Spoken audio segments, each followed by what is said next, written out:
نبی پاک صلی اللہ علیہ وآلہ وسلم ایک صحابی حضرت انس بن مالک روایت کرتے ہیں کہ نبی کائنات صلی اللہ علیہ وآلہ وسلم ایک سفر میں تھے اور ساتھ میں سیدنا ابو بکر صدیق رضی اللہ تعالیٰ عنہ اور حضرت سیدنا عمر فاروق رضی اللہ تعالیٰ عنہ ساتھ تھے۔ عرب میں رواج تھا کہ لوگ جب سفر پر نکلتے تو کوئی نہ کوئی ایک آدھ خادم ضرور ساتھ رکھتے یا کوئی ویسے ہی غلام لوگوں کے ساتھ ہوتا راستے میں خدمت کرنے کے لیے۔ تو جو دونوں صاحب تھے ان کی خدمت کے لیے ایک خادم غلام ساتھ ہو لیا۔ راستے میں جب پہنچے تو قیلولہ کرنے کے لیے دونوں نے آرام کیا، تو جب اٹھے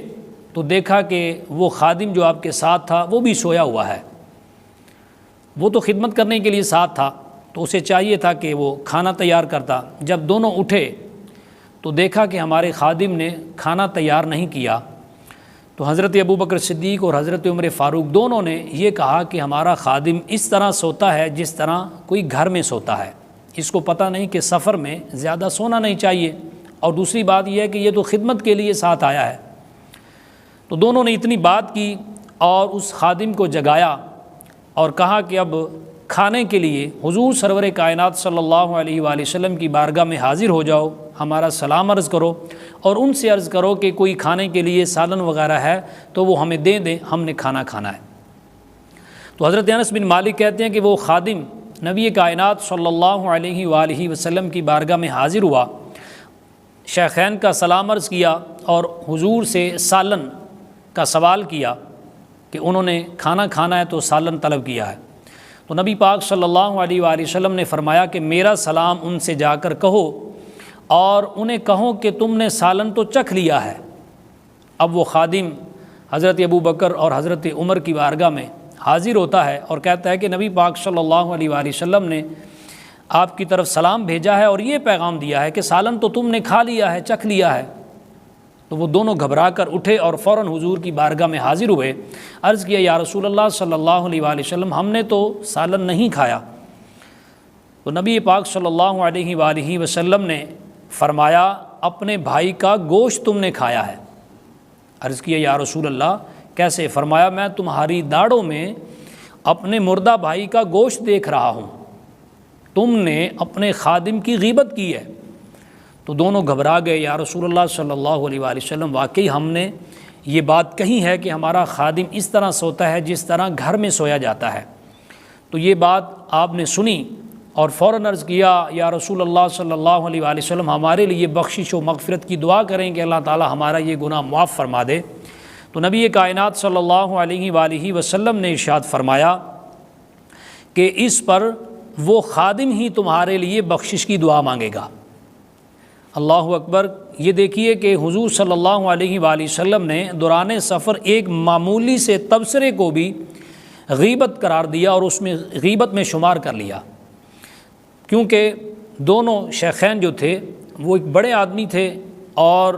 حضور کے بعد انہوں نے امت کو لیڈ کرنا تھا، تو ان کا یہ چھوٹا سا تبصرہ بھی حضور نے غیبت میں شمار کیا اور انہیں تنبیہ فرمائی کہ یہ بھی غیبت ہے، اور بخشش کی دعا ان کے لیے خود نہیں کی بلکہ خادم سے کہا کہ وہ ان کی بخشش کی دعا کریں۔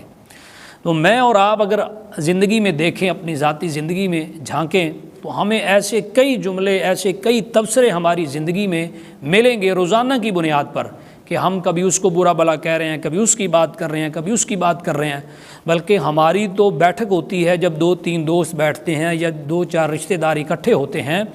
تو حال احوال کے بعد ذاتی باتیں ختم ہو جاتی ہیں، ہم غیبت شروع کر دیتے ہیں، یا سیاست شروع کر دیتے ہیں یا ہم غیبت شروع کر دیتے ہیں،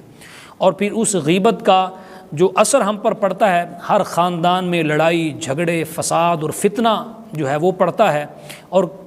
کئی عرصہ تک ہم ایک دوسرے کا منہ نہیں دیکھ پاتے۔ اس کی وجہ جڑ صرف غیبت ہوتی ہے کہ ہم اکٹھے بیٹھ کر ایک دوسرے کی غیبت کرتے ہیں، وہ بات نکلتی ہے، پھر وہ بات فساد بن جاتی ہے، لڑائی بن جاتی ہے، اور ایک قطع تعلق جو ہے وہ مسلمانوں کے اندر ہو جاتا ہے۔ تو اس لیے ہمیں اس پر غور کرنا چاہیے، اس پر میں اور آپ بھی غور کریں، عام انسان بھی غور کرے، اور جو بڑے لوگ ہیں جو لیڈ کر رہے ہیں، بڑے ہیں، وہ مذہبی طبقہ ہو یا سیاسی ہو، ان کو بھی چاہیے کہ اپنی زبانوں کو جو ہے وہ کنٹرول کریں، خواہ مخواہ کے تبصرے کرنے سے پرہیز کیا جائے۔ جب ایک لیڈر، آپ دیکھیں کہ سیاسی لیڈران کس طرح ایک دوسرے کی کردار کشی کر رہے ہیں، کوئی ویڈیو لیک کر رہا ہے، کوئی کسی کی ذاتیات پہ حملہ کر رہا ہے۔ جب ہمارے لیڈران اس طرح کریں گے تو پھر عوام پر تو وہ ثواب کا کام سمجھ کے کرتی ہے، وہ تو کہتی ہے کہ بس ہمارے لیڈر نے یہ ایسا کیا ہے، یہ ہمارے لیے تو یہ فرض ہو گیا ہے اور یہ تو ثواب کا کام ہے۔ تو اس لیے ہمارے جو لیڈر ہیں ان کو سمجھنا چاہیے جتنا بڑا بندہ ہوتا ہے اس کی اتنی ہی بڑی ذمہ داری ہوتی ہے، کیونکہ عوام نے اس کو دیکھ کر چلنا ہوتا ہے۔ تو خواہ مخواہ کے تبصرے کرنے سے، کسی کی کردار کشی کرنے سے ہمیں باز آ جانا چاہیے۔ یہ عمل جو ہے یہ غیبت میں شمار ہوتا ہے اور اس کا نقصان دنیا دیکھ رہی ہے، اور قرآن پاک میں اللہ نے فرما دیا کہ یہ ایسے ہے جیسے مردہ بھائی کا گوشت کھانا ہے۔ تو اللہ تعالیٰ سے دعا کی جائے اور کوشش کی جائے کہ اللہ تعالیٰ ہم سب کو ایسے برے اعمال سے بچنے کی ہر وقت ہمت اور توفیق عطا فرمائے۔